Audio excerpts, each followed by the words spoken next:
Just a week ago, I celebrated my 16th birthday alone, devoid of any party or celebration. My parents, in their usual indifferent manner, barely acknowledged the milestone before dropping a bombshell. I was to be kicked out of our family home. The catalyst? My older sister, Amanda, their apparent favorite, who at 22 was 7 months pregnant.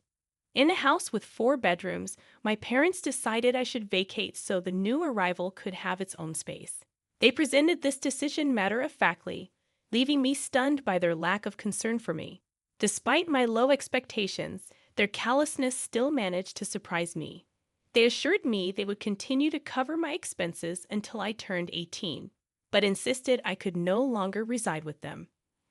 I meekly questioned why the nursery couldn't be set up in the guest room, only to be told it was reserved for Amanda's boyfriend. It was a clear demonstration of their skewed priorities. My parents, Amanda and her partner, and soon the baby, all had designated rooms. Amanda's absence during this discussion seemed calculated to spare her guilt. Our relationship had always been distant due to the age gap, but I never expected her to endorse my eviction. Disappointed and hurt, especially on my birthday, I resigned myself to their decision without protest. Realizing that my parents' affection was beyond reach, I silently packed my belongings. They assisted, perhaps eager to expedite my departure. The car ride to my aunt's house was filled with their chatter, oblivious to my withdrawn demeanor. Upon arrival, they dropped me off without a hug or a kiss, leaving me to confront the reality of my familial rejection. My aunt greeted me with genuine warmth, appreciating my presence in a way my parents never seemed to. As we conversed, I confided in her about my disappointment with my parents' actions. Initially taken aback, her smile faded into a concerned frown as I recounted the morning's events. Without a word, she excused herself to make a phone call, leaving me to ponder her sudden change in demeanor. From the next room, I could hear her engaged in a heated argument, a rare occurrence for her typically soft-spoken nature. It was evident that my parents had stirred her ire. When she returned, her face flushed with frustration, I learned that my own father, her brother, had twisted the truth, claiming that I had willingly proposed the arrangement to accommodate the baby and was content with leaving home. My aunt, being single and uninterested in marriage or children, saw my presence as akin to having a roommate, easing any financial burden with my father covering my expenses. Believing that I desired this living arrangement, she readily agreed to take me in. It became clear that my father's deception had painted a false picture, manipulating my aunt's perception of the situation. Despite the betrayal, my aunt's affection for me remained steadfast, believing that I had willingly chosen to live with her. My aunt had initially agreed to take me in, but upon learning the truth, she called my dad to confront him. She was upset, and so was I. This situation felt uniquely difficult for someone my age. I'd always known my parents favored my sister, but this was extreme. They had lied to my aunt to cover up their actions, fully aware of how wrong it was. They prioritized accommodating my sister's boyfriend over my comfort.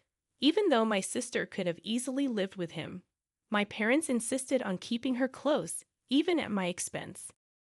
Feeling deeply wounded, I made a decision to expose my parents' actions online. Uncertain if my aunt would support this, I waited for her to leave the room before pouring out my emotions into a post on my phone. In it, I detailed not only the events of that painful day, but also the long-standing unfair treatment I'd endured at home. As I typed, emotions overwhelmed me, and tears flowed freely. It wasn't just an exposure of my parents. It became a raw, emotional outpouring.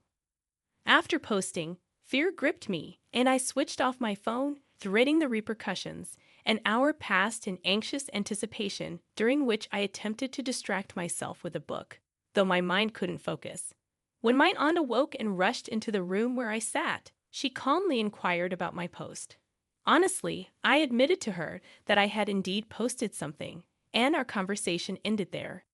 Turning my phone back on, I discovered that my post had been seen by numerous family members, and my inbox was flooded with messages. Relatives expressed solidarity, offering support and encouragement. Their words lifted my spirits momentarily, until I braved my parents' messages. Filled with vitriol and anger, they demanded I remove the post. My father's texts were particularly hurtful, containing cruel words and even expressing regret for my existence. Unsurprisingly, my mother's texts echoed the same tone as my father's, while my sister's messages held a slight difference. She expressed a desire to speak to me in person, leaving it at that. Feeling overwhelmed by the flood of messages, I set my phone aside without responding to anyone for the next couple of days. However, I made the decision to block my parents, as I had no desire to engage with them further. While legally obligated to provide for me until I turned 18, I felt no need for further communication. My aunt supported my decision, and in the days that followed, there was no indication that my father attempted to contact her. We maintained a facade of normalcy, pretending as though nothing had occurred. Knowing she stood by me was all the support I needed. For a week, I distanced myself from my parents until the day they unexpectedly appeared outside my school. My friends, aware of the situation, formed a protective barrier around me as my parents yelled my name. Reluctantly, I approached them and made it clear that I wanted nothing to do with them anymore. Ignoring my refusal, my parents insisted that I accompany them home immediately. Confused by their sudden change in attitude, I questioned their motives.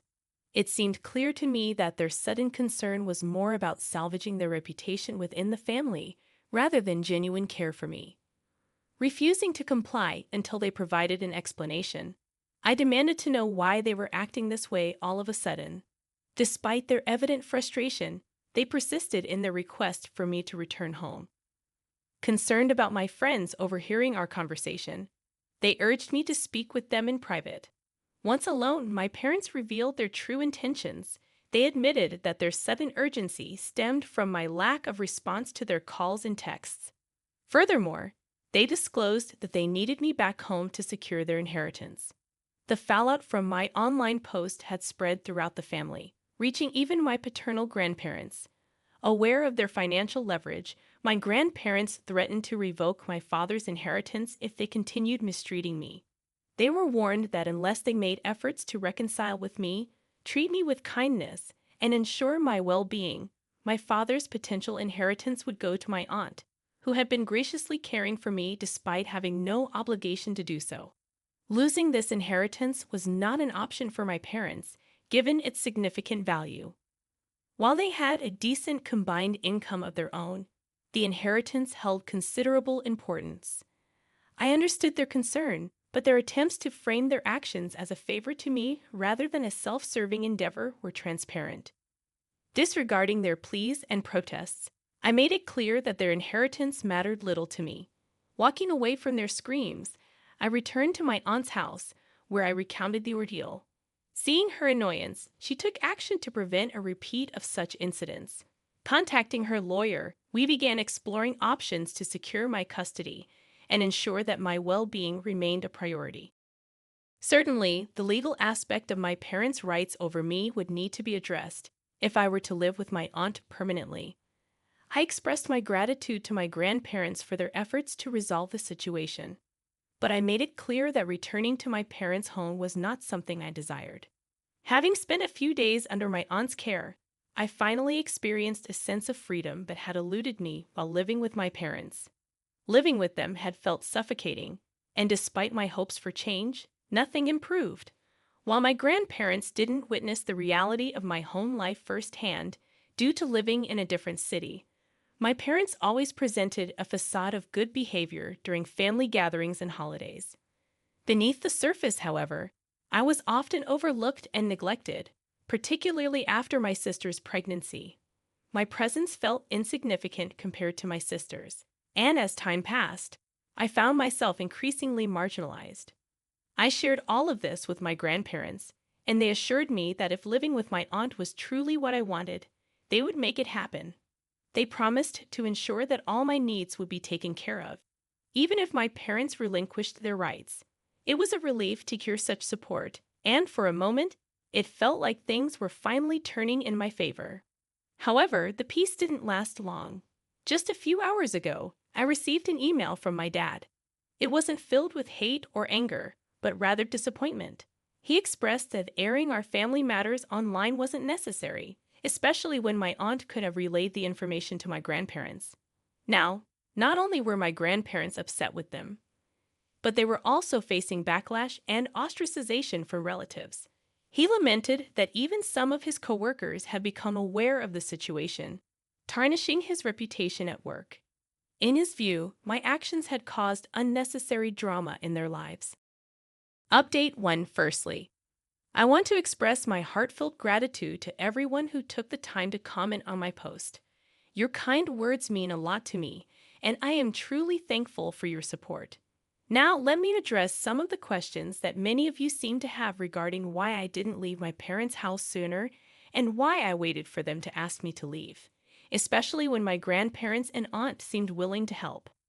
As I mentioned in the original post, I was never treated poorly by my parents. However, I often felt overlooked and neglected, which in its own way constitutes mistreatment.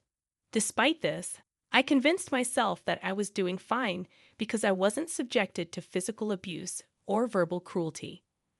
I had shelter and food, so I suppressed the need to feel loved or valued. The neglect had become so normalized for me that I didn't even realize it was happening. Additionally, I hesitated to seek help from my family because I didn't want to burden them. I'd also feared the repercussions if my parents found out. They place a great deal of importance on appearances, and I worried that seeking help would only exacerbate the situation at home. So, I suffered in silence, keeping everything to myself. Regarding my aunt, she didn't offer to take me in earlier because she didn't want to offend my parents, and she wasn't sure if I would even want to live with her. However, now that circumstances have led to this organic outcome, everything seems to be falling into place. She is currently in discussions with a lawyer to transfer my custody rights to her, although it will undoubtedly be a challenging process given the stakes involved. Since my original post, I received an email from my dad expressing disappointment in my decision to make our family matters public. He felt that it had caused unnecessary drama in their lives. However, my grandparents intervened, informing me that my parents would no longer bother me and reassuring me that I needn't worry about them showing up at my school or contacting me again. As for my sister, she reached out to me after my post, expressing regret for not speaking up on my behalf and apologizing for her role in our strained relationship. She explained that she had never felt comfortable confronting our parents and was shocked to learn about the living arrangement that led to my eviction. She had planned to move out eventually, but was forced to accelerate her plans after the fallout from my post. Despite the drama, she apologized for being a bad sister and pledged to support me moving forward. It's been less than a week since my original post, and I haven't heard from my parents since the email. It seems they've given up on trying to bring me back home, likely influenced by my grandparents. While I'm unsure of the details of their conversation, I'm relieved to know that my parents won't be interfering in my life anymore. Update 2. Just 3 days have passed since my last update, and today my aunt informed me that my parents have agreed to relinquish their parental rights. The necessary paperwork is in progress, and soon my aunt will officially take over the legal aspect of my custody. I have mixed feelings about this development. On one hand, I'm relieved that I'll finally have a home where I feel wanted and valued. However, there's also a sense of emptiness and sadness. It's strange that this is finally happening, but deep down, I know it's for the best. This is what I've wanted all along. Update 3. Hey, everyone. It's been a couple of weeks since my aunt became my legal guardian, so that's a positive step forward. I recently learned that my parents agreed to give up my custody because my grandparents gave them an ultimatum. They could either lose their entire inheritance or retain half of it while relinquishing my custody and promising not to interfere with my life again. It's no surprise they chose the latter option. Frankly, I'm not bothered by their decision. It feels like I've dodged a bullet, and I'm glad to be free from their influence. I'm still in touch with my sister, though my parents are attempting to reconcile with her before her due date. However, she's requested some space for herself at the moment, urging them to stop pressuring her. It's almost comical how they'd managed to create such a mess in our family. Nonetheless, I'm content with my aunt, and that's what truly matters to me now.